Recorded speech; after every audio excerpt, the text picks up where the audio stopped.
जय Hind everyone, welcome to ground zero defence academy.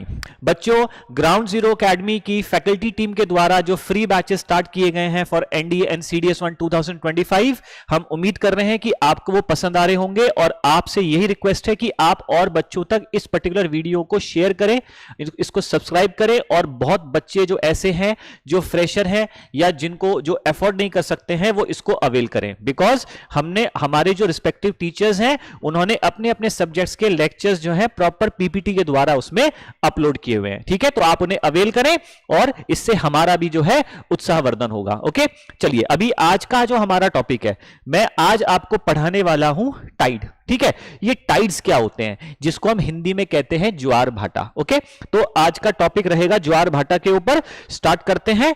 जो tides हैं, ये जो टाइड्स हैं बेटा, इनको हिंदी में हम कहते हैं ज्वार भाटा। ठीक है, अब ये ज्वार भाटा क्या होते हैं हम समझते हैं। टाइड्स के बारे में सबसे पहली चीज, आप अगर किसी समुद्र किनारे खड़े हैं, मानो आप किसी पर्टिकुलर कोस्टल एरिया में हैं, तो वहां पर आपने ये चीज महसूस करी होगी, ये देखा होगा आपने। ठीक है, जैसे मैंने यहां पर बना दिया आपके लिए, this is sea, this is land. ठीक है, तो आप नोटिस करना, अगर आप करीब पूरा एक दिन अपना वहां बिताते हो तो आप नोटिस करेंगे कि अभी जो पानी का लेवल ए पर है, ए लेवल पर है, यही पानी का लेवल जो है कुछ घंटों के बाद लेवल बी पे चला जाएगा। ठीक है, यानी कि पानी जो है, पानी अभी लेवल ए पे है, ये कुछ टाइम बाद लेवल बी पे चला गया, फिर कुछ टाइम बाद ये वापस ए पे आ गया, फिर कुछ टाइम बाद वापस बी पे चला गया। तो ये जो सी लेवल का राइज एंड फॉल हो रहा है, सी लेवल का राइज और फॉल हो रहा है, या फिर आप कह लो कि ये सी लेवल जो है फ्लड या बैक हो रहा है। ठीक है, या फिर कह लो सी लेवल राइज हो रहा है तो हाई और फॉल हो रहा है तो लो, कह लो, कुछ भी कह सकते हैं आप। तो इसी समुद्र के लेवल का राइज या फॉल होना ही कहलाता है टाइड्स। मतलब मैं वेव्स की बात नहीं कर रहा हूं, मैं लहरों की बात नहीं कर रहा हूं, जो समुद्र की लहरें आती हैं। आई एम टॉकिंग अबाउट, एक एग्जांपल से समझते हैं। मानो आप, बरसात का मौसम है, बहुत तेज बारिश हो रही है। बारिश अगर एक घंटा 40 मिनट 45 मिनट तक लगातार होने लग जाए और तेज बारिश अगर हो रही है तो सड़क पर पानी भरना शुरू हो जाता है। तो जब सड़क पर पानी भरता है तो वो पानी भरता हुआ दिखता नहीं है, पर वो पानी भर रहा होता है। और जैसे ही बारिश हल्की होती है तो सड़क से पानी धीरे धीरे कम होता है, लेकिन वो कम होता हुआ दिखता नहीं है। तो ऐसे ही समुद्र का लेवल धीरे धीरे धीरे धीरे धीरे राइज करता है और धीरे धीरे धीरे धीरे फॉल करता है।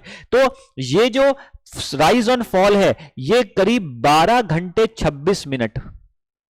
अगर पॉइंट ए पर है तो पॉइंट बी पे जाने में कितने लगेंगे? 12 घंटे 26 मिनट। वापस बी से ए पे आने में कितने लगेंगे? 12 घंटे 26 मिनट। तो ये जो कंटिन्यूअसली पानी राइज एंड फॉल कर रहा है, इसको हम कहते हैं टाइड्स। और ये जो टाइड्स हैं, इसको आप कह सकते हैं कि हमारी पृथ्वी पर जो पानी है वो लगातार अप डाउन यानी कि एक पेंडुलम की तरह डोलन करता है। अब आपके मन में सवाल होगा कि आखिरकार ये पानी राइज कर रहा है, फॉल हो रहा है, तो ऐसी कौन सी पावर है जो पानी को खींच रही है और वापस पीछे धकेल रही है? तो ध्यान रखें, यहां पर अब मैं उस कारण पर आ रहा हूं। इसका कारण क्या है? तो कॉज मैं आपको बता रहा हूं। जो ग्रेविटेशनल फोर्स है of sun and moon, gravitational force of sun and moon, ये क्या करते हैं? ये एक्सर्ट करते हैं प्रेशर ऑन द अर्थ। तो पृथ्वी के ऊपर सूरज और चांद का जो ग्रेविटेशनल फोर्स काम करता है, ये पृथ्वी पर एक प्रेशर अप्लाई करता है, और यही ग्रेविटेशनल फोर्स पृथ्वी के ऊपर, हमारी पृथ्वी के ऊपर जो पानी है, उस पानी को ये अपनी तरफ क्या करेंगे? खींचेंगे। और पानी इनकी तरफ अट्रैक्ट होगा, पानी बल्ज करेगा। अब क्योंकि हमारा जो ये मून, सन और अर्थ है, इनकी पोजीशन रेगुलर चेंज होती रहती है। मून क्या कर रहा है? Moon is revolving around the earth and earth is revolving around the sun. बोलो हां या ना? तो लगातार इनकी पोजीशन क्या होती जा रही है? चेंज होती जा रही है। तो इनकी पोजीशन लगातार चेंज होने की वजह से और पर्टिकुलरली चांद के रेगुलर रिवॉल्व करने की वजह से क्या होगा? इनके ग्रेविटेशनल फोर्स का डायरेक्शन चेंज होता जाएगा, और जब डायरेक्शन चेंज होता जाएगा तो ऐसे में पानी अलग अलग पोजीशन की तरफ, जहां जहां चांद जाएगा वहां वहां पानी उस तरफ अट्रैक्ट होगा। बोलो हाँ या ना? ठीक है। अच्छा, अब इसका एक फोटो, एक एग्जांपल मैं आपको यहां पर दिखाता हूं। देखो यहां पर सूरज, this is sun, this is earth, ये अर्थ लिखा है, ये मून है। तो सन और मून क्या कर रहे हैं? ये दोनों मिलकर के combined gravitational pull of sun and moon क्या कर रहे हैं? पानी जो है पृथ्वी के ऊपर, जो पानी है, ये नीले रंग का पानी दिखाया हुआ है। तो ये जो पानी है, ये वाला पानी, ये देखो बाहर की तरफ बल्ज कर गया, बाहर की तरफ बल्ज कर गया, कर रहा है ना। और नॉर्थ और साउथ की तरफ पानी लो हो गया। यहां पर पानी क्या हो रहा है? राइज हो गया। यहां पर पानी क्या हो गया? फॉल हो गया। नॉर्थ एंड साउथ की तरफ फॉल हो रहा है और वेस्ट और ईस्ट की तरफ राइज हो रहा है। अब आपके मन में आ रहा होगा कि भैया राइज इधर तो समझ में आ रहा है, इधर क्यों हो रहा है? तो वो भी मैं आपको बताऊंगा। पृथ्वी के एक तरफ राइज हो रहा है चांद और सूरज के ग्रेविटेशनल फोर्स की वजह से, तो दूसरी तरफ जो राइज हो रहा है पानी, वो सेंट्रीफ्यूगल फोर्स की वजह से। वो सेंट्रीफ्यूगल फोर्स क्या करती है? पृथ्वी के रोटेशन का बैलेंस बनाए रखने के लिए ही वो सेंट्रीफ्यूगल फोर्स इतनी ज्यादा है कि वो पानी को दूसरी तरफ भी बल्ज कराती है। अब इस पोजीशन पे देखो, यहां पर क्या है? अब ये डायग्राम आप यहां से अलग, ये डायग्राम अलग है, ये अलग है। सूरज, ये हमारी पृथ्वी, अब चांद चला गया यहां पे। अब यहां पे जब चांद चला गया तो देखो ग्रेविटेशनल पानी कहां चला गया? चांद की तरफ। अब आप कहोगे सर सूरज की तरफ भी तो जाना चाहिए, जा तो रहा है, लेकिन सूरज और चांद में अगर दोनों को कंपेयर करें तो एक्चुअली में सूरज का डिस्टेंस पृथ्वी से बहुत ज्यादा है, 15 करोड़ किलोमीटर, जबकि चांद का तो कुछ लाख किलोमीटर ही है। तो चांद और पृथ्वी के बीच की दूरी कम है इन कंपैरिजन टू चांद एंड सूरज। सन और अर्थ के बीच की दूरी बहुत ज्यादा है, अर्थ एंड मून के बीच की दूरी कम है। तो आपने एक फॉर्मूला पढ़ा होगा, F = G m1m2/r²।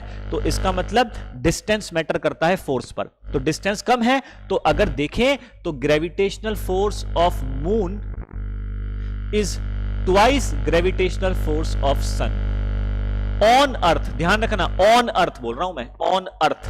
मैं ये नहीं बोल रहा हूं कि सूरज का ग्रेविटेशनल फोर्स मून से कम है, मैं कह रहा हूं पृथ्वी पर पड़ने वाला जो ग्रेविटेशनल फोर्स है वो कम है सूरज का। ठीक है, तो इसीलिए सूरज को थोड़ा ज्यादा कंसीडर किया जाता है। अब सूरज नजदीक है तो देखो पानी का ये वाला बल्ज, पानी का ये वाला बल्ज, जबकि यहां बल्ज कम है, यहां पे बल्जिंग कम है। ठीक है ना? तो यहां पर आपका राइज हो गया, यहां पर भी राइज हो गया, यहां पर इसे हम कहेंगे फॉल। क्या कहेंगे? फॉल। ठीक है, हालांकि हल्का सा खींचेगा लेकिन वो इतना मैटर नहीं कर रहा है।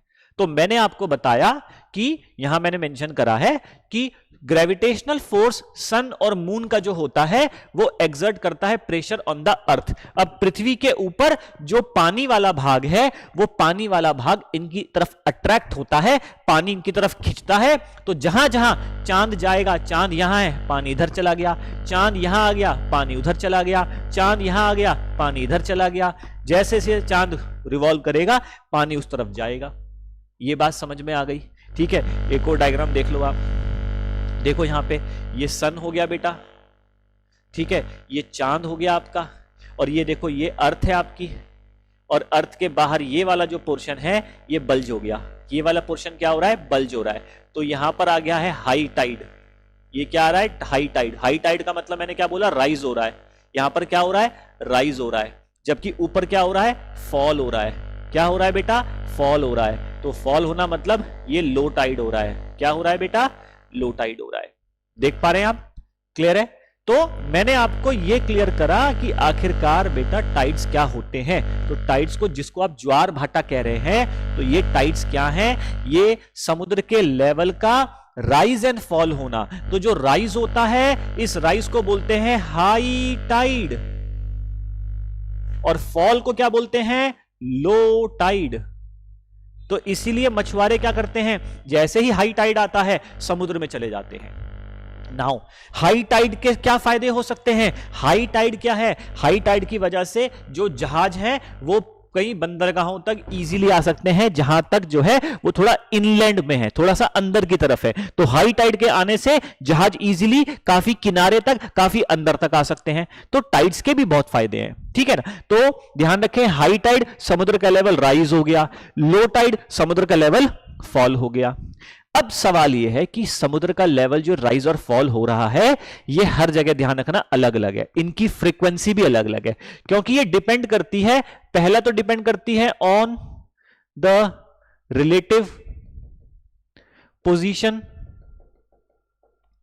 ऑफ मून, चांद की रिलेटिव पोजीशन। दूसरा, वहां के ज्योग्राफिकल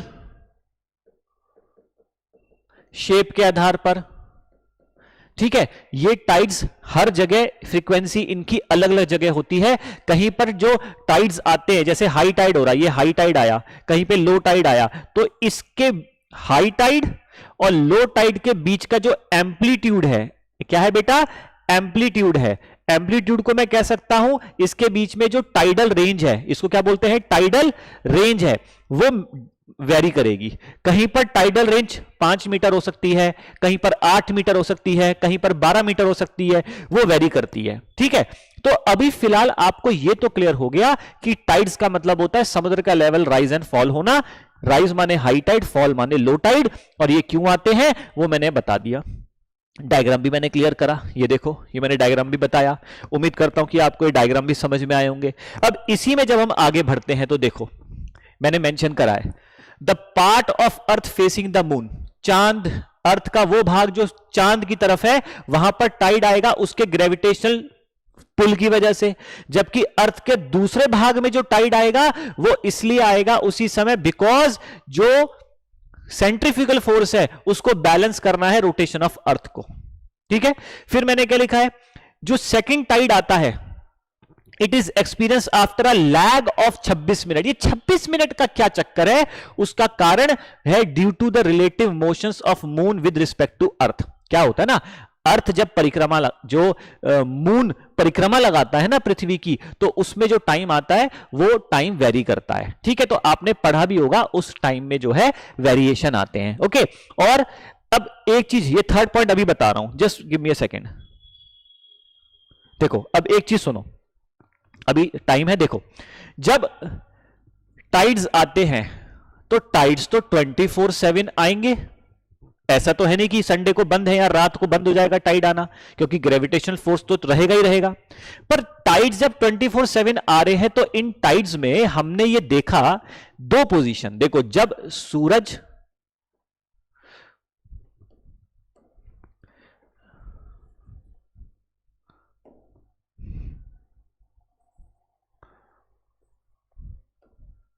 जब सूरज, चांद और पृथ्वी एक दूसरे के रिस्पेक्ट में 90 डिग्री पर होते हैं। ध्यान रखना मैंने क्या बोला, जब सूरज, चांद और पृथ्वी, सूरज, चांद और पृथ्वी ये एक दूसरे के रिस्पेक्ट में जब 90 डिग्री की पोजीशन पे होते हैं, इस समय ग्रेविटेशनल फोर्स जो होता है, क्योंकि ग्रेविटेशनल फोर्स तो 24/7 लगेगा, लेकिन ये पोजीशन ऐसी होती है कि जब ग्रेविटेशनल फोर्स जो है वो मिनिमम हो जाता है।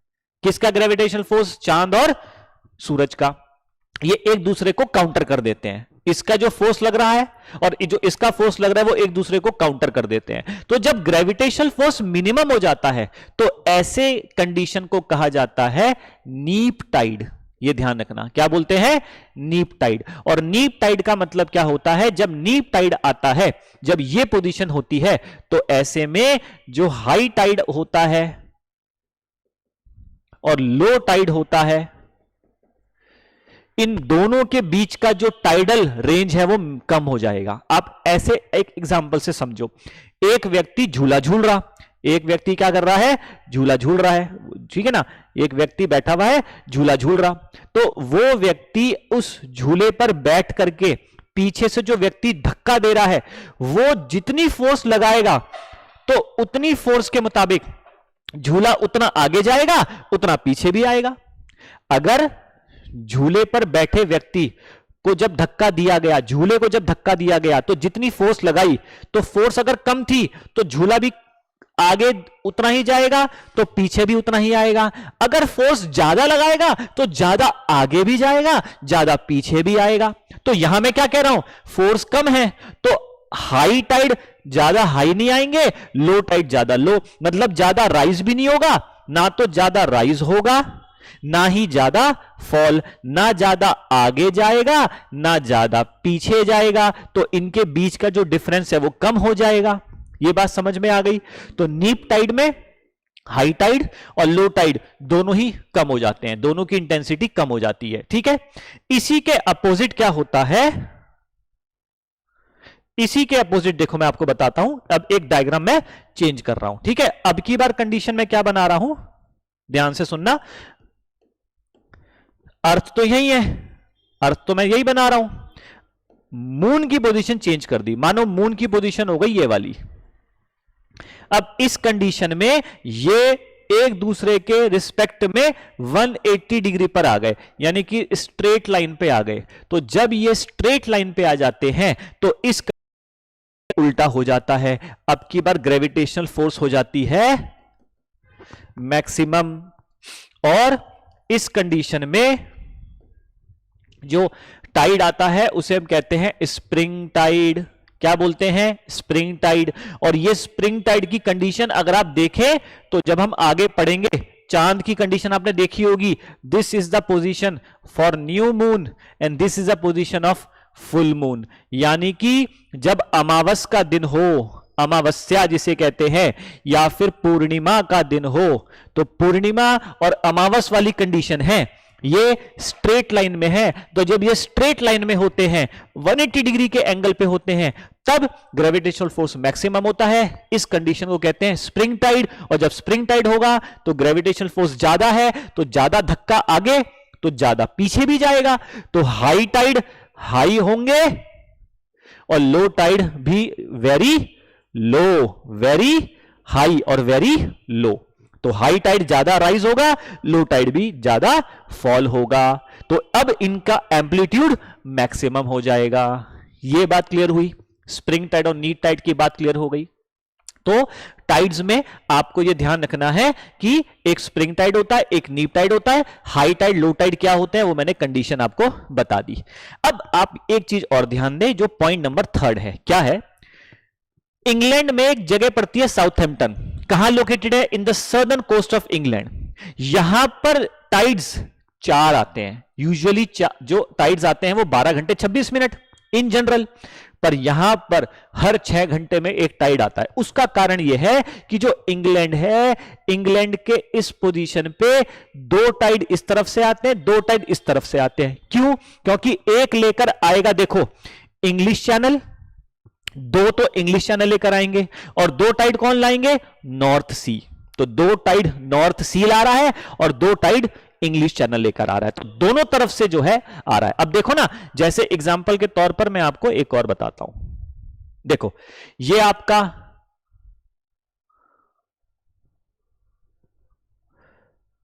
गुजरात, गुजरात का कुछ इसी तरीके से शेप है। तो आप यहां पर अगर देखें, थोड़ा सा आप नोटिस करें, इधर शेप देख रहे हो, तो पानी जो है जब पैसेज नैरो हो जाता है, पैसेज नैरो होने की वजह से प्रेशर बढ़ता है, तो टाइड काफी आगे तक जाएगा।